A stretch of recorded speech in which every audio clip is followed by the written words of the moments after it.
This girl's pregnant, so it's over between us. After getting married, we were forced to live with Andrew's family, hardly getting a chance for a proper married life. Could this have been our stroke of misfortune? My husband cheated on me with a girl much younger than him and even got her pregnant. Worse, he chose to tell me this on a rare day when we both got off work early and had planned to have dinner out together. Now that she's pregnant, divorce seemed inevitable. What was the point of the nearly 10 years I devoted to our dream? In my despair, I found myself packing my bags to leave before I even had time to process everything. You can't complain. You haven't been making any efforts to get pregnant and hiding in your work. That's what happens when you act complacent even though you're not getting any younger. I warned you many times. My mother-in-law wasn't blaming my husband for his affair at all. Rather, she insinuated that it was my fault for not having children all these years. As far as my mother-in-law is concerned, I'm of no interest to her.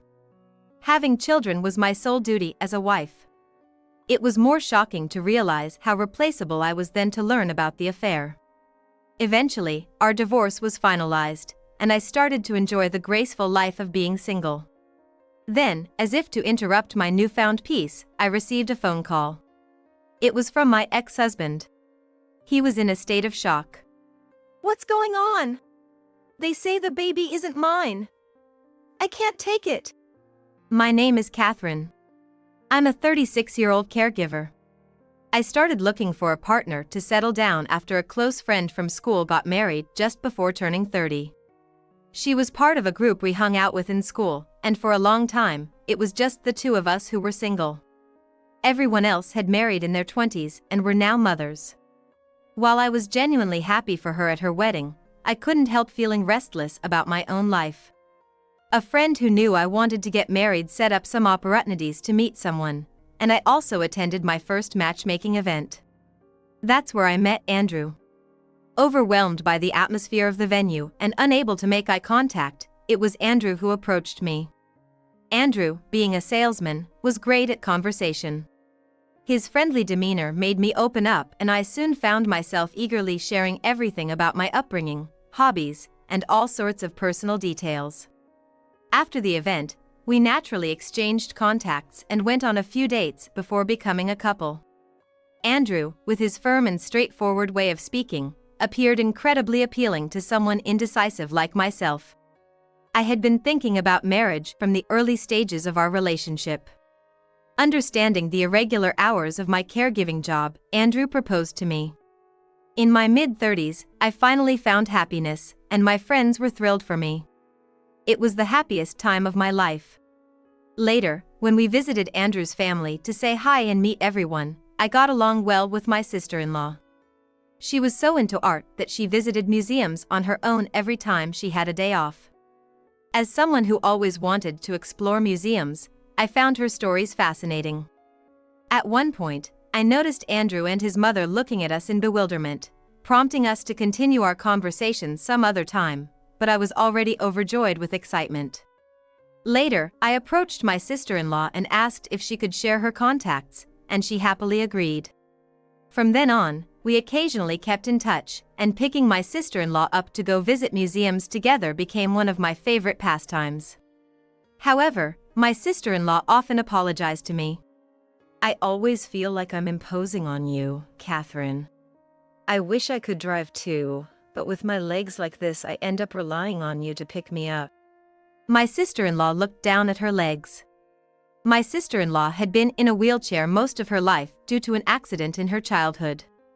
I knew she usually took long trips using public transportation like trains, buses, and taxis to visit museums, so when we went together, I made it a point to go and pick her up at my in-laws' place. My sister-in-law always felt bad about it and expressed her feelings frequently. I've told you many times, I don't mind at all. I'm just tagging along with your hobby, so please let me do this. In truth, I thought of my sister-in-law like a real sister. I was happy to spend my days off with my SIL and sincerely told her she could call me for any small thing without hesitation. Still, my sister-in-law would say, I can't become too dependent on others, and tried to do as much as she could on her own. And that made sense.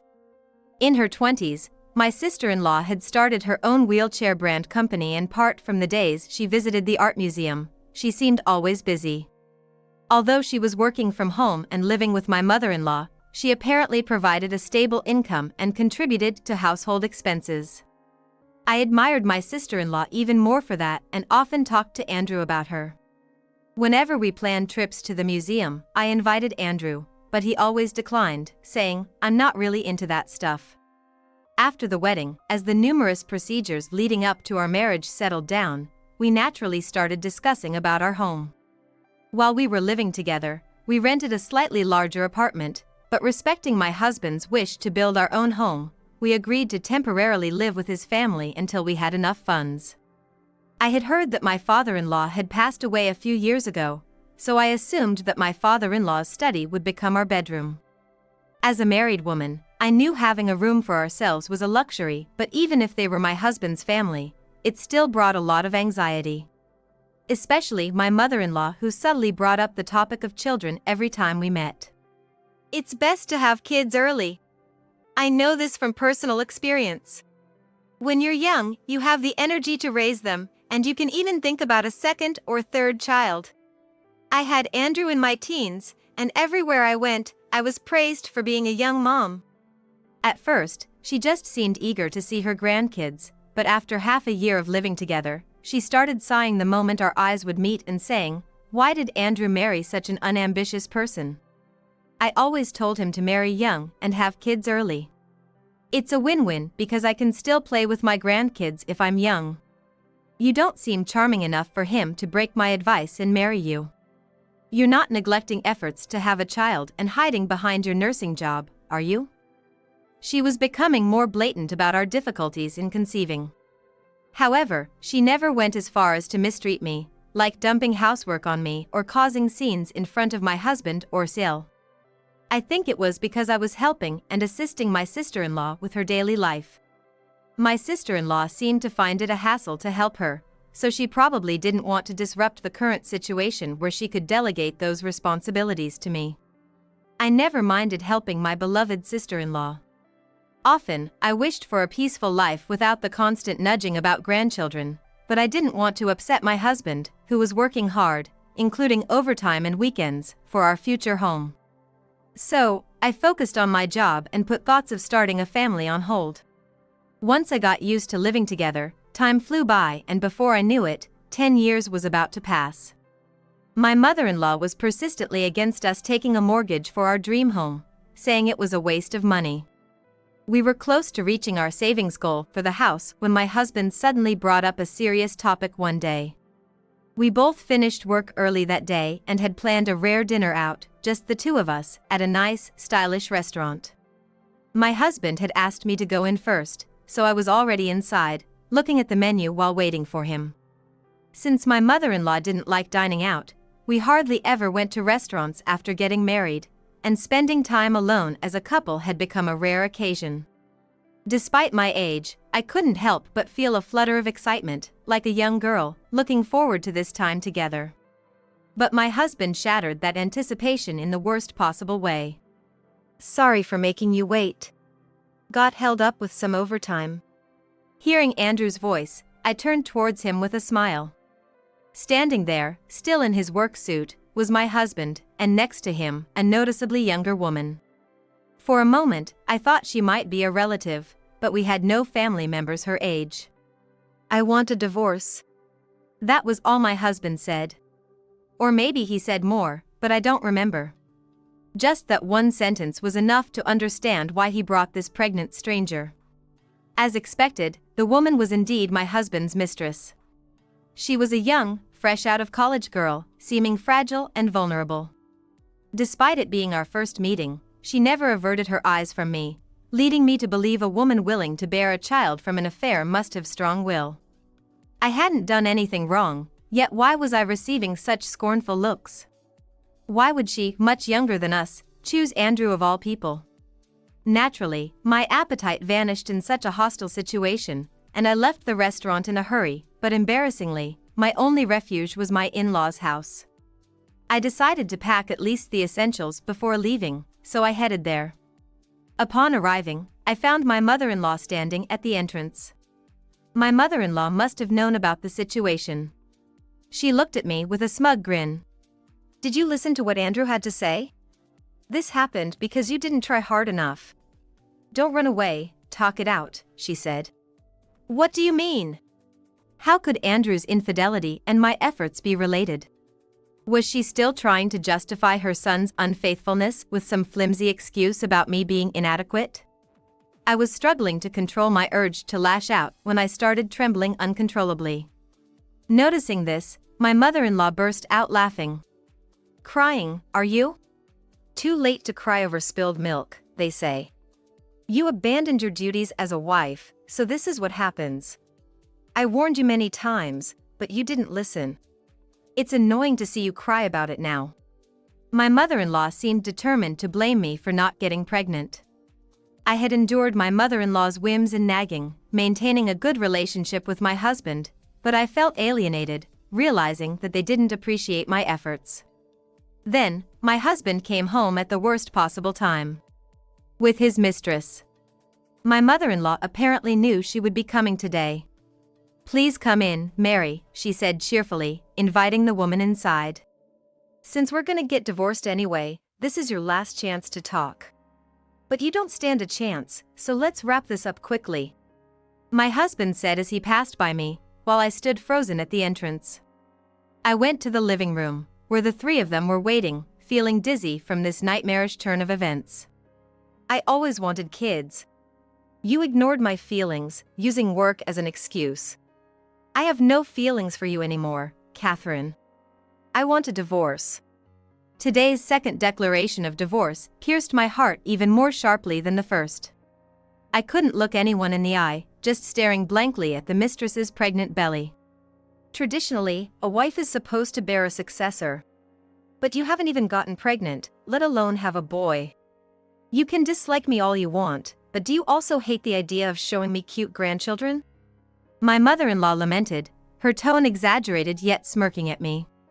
But, ma'am, Andrew was the one who kept refusing to be intimate, citing his tiredness from work. I knew he was working hard for our dream home, so I thought it was understandable not to focus on children for now. But to think he was cheating behind my back all this time, I can't believe it. Feeling the misery of my situation, I almost burst into tears, but I managed to hold them back. Then Mary, the mistress, glared at me and snidely remarked, "An old woman seeking attention is really annoying. That's why your husband is leaving you." Then my mother-in-law also chimed in, seemingly riding on that topic. Blaming others is so disgraceful. It's obviously because you slacked off as a woman. Mary, even though only 20, is so responsible, supporting Andrew at work as his right hand. She'll be there for him personally too. We don't need a woman who can't bear children. Despite always telling me women shouldn't work, my mother-in-law was now praising Mary. My mother-in-law, Mary, and Andrew exchanged agreeing glances. The fact that he impregnated a 20-year-old girl while still married to me was a major issue, yet no one mentioned it. Instead, they seemed to encourage our divorce, making me feel like my mother-in-law had completely lost her humanity. As I was contemplating whether to agree to the divorce or how to demand alimony, my sister-in-law intervened, saying, "Wait a minute." Mary, seeing my sister-in-law for the first time, looked confused. When Andrew told her she can't walk properly on her own, Mary blatantly showed her disdain. Ignoring the cold stares from others, my sister-in-law approached me. "Don't you think it's wrong to defend adultery? Have you and Andrew forgotten everything Catherine has done for you? She's lived with us, working from dawn till dusk, contributing financially, never complaining about anything. She even willingly took on my care. Can Mary do the same?" My sister-in-law's words infuriated my mother-in-law, who stood up angrily. "Don't speak as if you know everything when you can't even live properly on your own. Do you know how much trouble you've caused me? Is it because of your condition that you can't find a husband? You're just the president of a small company, don't speak so arrogantly. Stay out of this. You see her as nothing more than a caretaker, don't you?" It's obvious you're desperately trying to stop the divorce. You're the worst hypocrite. If you don't like Mary, why don't you leave? You two can live together for all I care. My husband joining in to mock my sister-in-law was even more despicable than when I discovered his affair. Fine. I'll give you the divorce you want and leave this house. Catherine.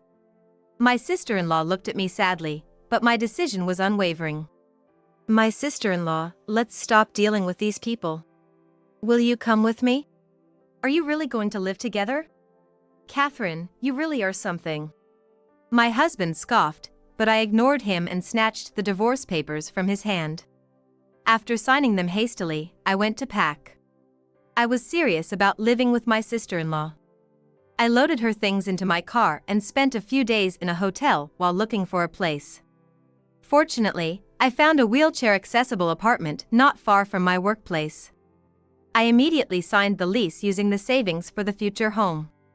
At that moment, I was grateful for keeping separate bank accounts from Andrew and felt that fate might be somewhat on my side. Naturally, after leaving, I cut ties with Andrew and my mother-in-law, ensuring they didn't know our whereabouts. Living with my sister-in-law was very comfortable. Despite the way my mother-in-law berated her for her disability, my sister-in-law could handle most household tasks. Our new home had a kitchen accessible from a wheelchair, and we bought a front-loading washing machine. It was clear they never bothered to create an environment that would have made my sister-in-law life easier. Despite the struggles of living together, I was appalled by my mother-in-law's audacity to openly complain about it, so I decided to cut ties. I helped with absolutely necessary things, and beyond that, we lived our lives independently. One day, while enjoying a fulfilling life, far from the cramped existence at my in-laws, I received an unexpected call from Andrew. He seemed visibly shook and I was getting increasingly irritated by Andrew's nervous and hesitant manner of speaking, so I finally asked, "What are you trying to say, exactly?" Then he said, "The baby was born, but it turns out it's not mine." Here's what he explained. A few days ago, his mistress gave birth, and Andrew went to visit. There, he unexpectedly met a man who introduced himself as Mary's husband with a smile. Confused, Andrew tried to explain that he was Mary's husband and the father of the newborn, but the man's expression hardened, saying, "Mary is my wife. It's on our family registry." Even when Andrew confronted Mary, she remained silent, and they were soon asked to leave the hospital by a nurse because visiting hours had ended. Outside of the hospital, they got into an argument. Eventually, it turned out the man was right, Mary was his wife, and the baby was theirs. Andrew himself felt something was off when he saw the baby, who bore no resemblance to him. His suspicions turned into certainty. After finally grasping the whole story, I intuitively felt that Andrew hadn't called just to make small talk. And, unfortunately, my worst suspicion was confirmed. I was deceived by Mary. I thought it was strange when she said she got pregnant so soon after we started dating. I'll make sure she pays alimony, then I want to start over with you, Catherine. What? I exclaimed, so loudly that my sister-in-law in the same room turned to me in surprise. He cheated, chose another woman over me, and now he's having issues with her and wants to demand alimony? As if such a convenient scenario would ever work, Andrew shamelessly approached me with this proposal. My hatred for how much I had been looked down upon didn't matter anymore. I just wanted to end the call quickly, but Andrew kept talking carelessly. I know your answer already, Catherine, but I called because there's another problem. Mary and her husband are having issues. Mary's husband, aware of her infidelity, had harshly said, "I can't walk around with a cheating wife. I don't want a child with such a woman.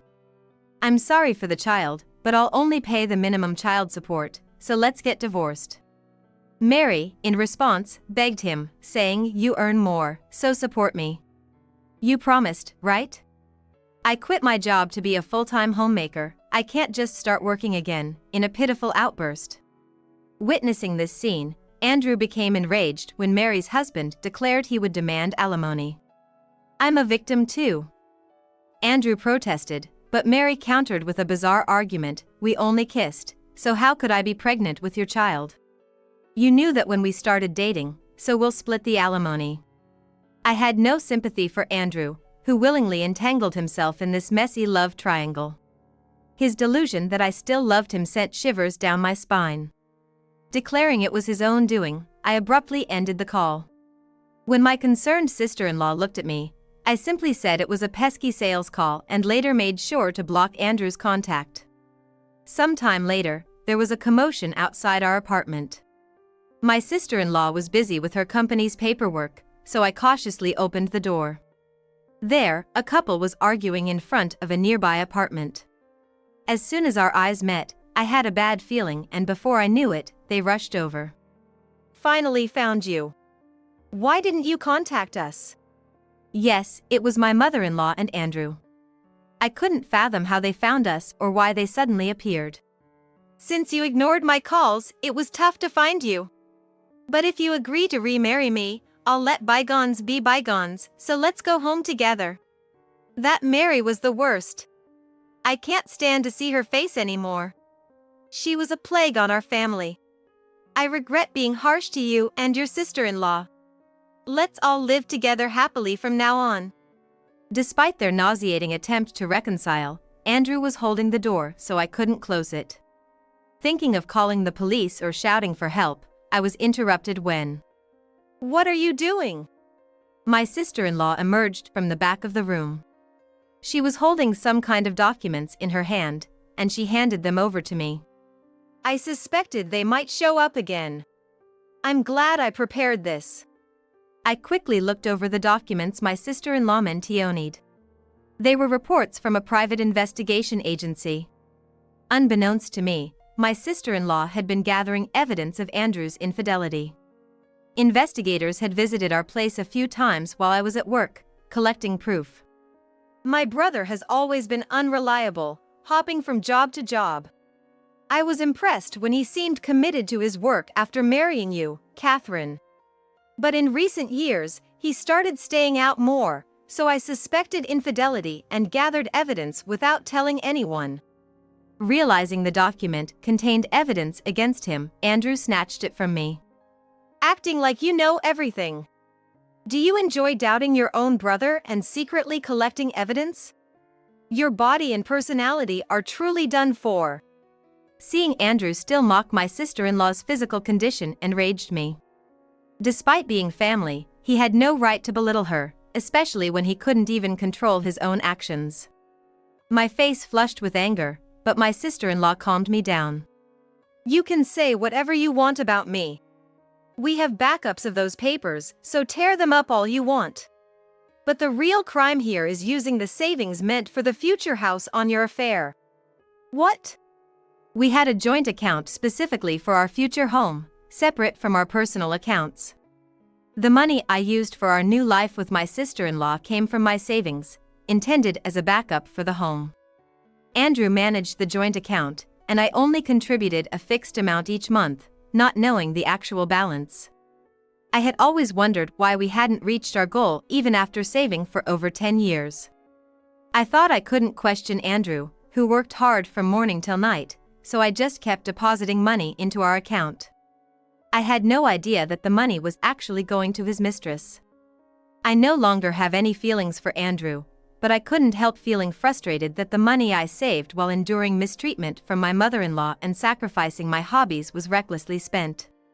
It turns out my love was one-sided. Andrew and my mother-in-law just exploited my feelings. Realizing that all the time I spent with these two was a waste, I felt a sense of despair, but at the same time, there was a sense of relief. I knew that no matter what happened, my feelings would never turn towards these people again. Their initial vigor gone, Andrew, with his face pale and downcast, was led away by my mother-in-law, who was visibly flustered. Later, I used the documents from my sister-in-law to hire a lawyer and demand alimony from Andrew. I heard from the lawyer that Andrew and my mother-in-law went through quite a rough time. Mary's husbands and my alimony demands got Andrew in a tight spot. In no time, he plunged headfirst into a financial nightmare. The funds for the future house was nearly depleted, and even with excessive overtime, he couldn't keep up with the payments. Furthermore, it seems Andrew wasn't even going to work properly. After Mary went on maternity leave, he spent his time taking her out for meals and extravagant trips. This behavior led to his disciplinary dismissal, leaving him without an income and forcing him to seek help from my mother-in-law. My mother-in-law, who survived on her pension and the living expenses we contributed at the time I was living with them, found life difficult and eventually had to sell the entire family home and land. Even then, with the payments being more than he could manage, Andrew was forced to immediately look for a job. With no income, he struggled to find an old apartment to live in and attended numerous job interviews. Despite his desperate situation, he was picky about the work, refusing to do any heavy labor or overtime, making his job search difficult. My mother-in-law, who had never worked seriously before, started juggling low-paying part-time jobs to make ends meet, but I suspected it wouldn't be long before she struggled. While I felt some sympathy for her, who lost her inheritance by helping pay the alimony and is now forced to work with little professional experience, I felt she should direct her resentment towards her irresponsible son. I hoped she would learn from my sister-in-law's strength and become independent quickly. Mary, on the other hand, became a single mother immediately after giving birth and had to rely on her parents. It was a relief to know the innocent baby wouldn't be left homeless, but for Mary, it seemed like the beginning of a nightmare. She was raised by strict parents and couldn't bear it any longer, so she ran away from home as soon as she graduated from high school. She married her classmate from that time, and it seems she lived in fear under the shadow of her parents. At her workplace, she met Andrew and was swept up in the thrill of an affair with a married man. As a result, her affair with Andrew led to an excessive romance and eventually her pregnancy. One can only wonder what her parents thought when they learned that their daughter, who had disappeared, was abandoned by her spouse, and to top it off, revealed that the child she had born was from an affair. While it wasn't my place to intrude, I couldn't help but hope that the baby's happiness wouldn't be jeopardized. Having finally severed ties with Andrew and my mother-in-law, I continued my life with my sister-in-law. But one day, she formally announced her engagement, catching me by surprise. Her fiancé was a friend in high school who had been supporting her as a secretary since she started her company. Knowing that our living together would end, she hesitated to tell me, feeling sorry. I encouraged her to pursue her happiness without worry. The wedding, though small with only company employees and friends, was held at a luxurious chapel out of state. During my sister-in-law's speech, there was a message for me, and I found myself crying more than ever before. Once her moving preparations were complete, the reality of living alone hit me, and I felt a bit lonely, but my heart was also clear and bright. This was because, along with her marriage announcement, she had scouted me for a product planning job. Seeing how smoothly you handled my care, I realized we need someone who understands customer needs from the ground up. I think together, Catherine, we can create hit products for wheelchair users. Would you be interested? I had devoted myself to caregiving until now. Sometimes facing harsh words, and I felt frustrated when care didn't go as planned. But I knew I wasn't the only one feeling this way. If I could help advance the caregiving industry, even just a little, I wanted to try.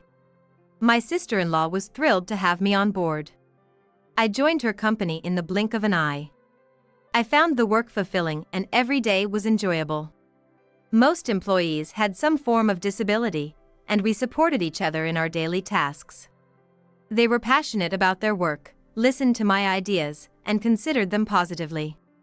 With their support, we gradually produced hit products, and I even got involved in tasks I had never experienced before, like presenting our products to care facilities. With that, I gained recognition both within and outside the company, and I became even more dedicated to my work. I keep a clear line between personal and professional relationships with my sister-in-law. I learned all I could from her about the business, ensuring not to mix work with personal matters. Even after her marriage, she continued to value our time together. Although our museum visits became less frequent, about once a month, we continued them. We now call each other by our first names and have a friendship-like bond. Ironically, it was my ex-husband who led to this encounter, but the bond one share with my sister-in-law is much stronger and more meaningful than anything associated with him.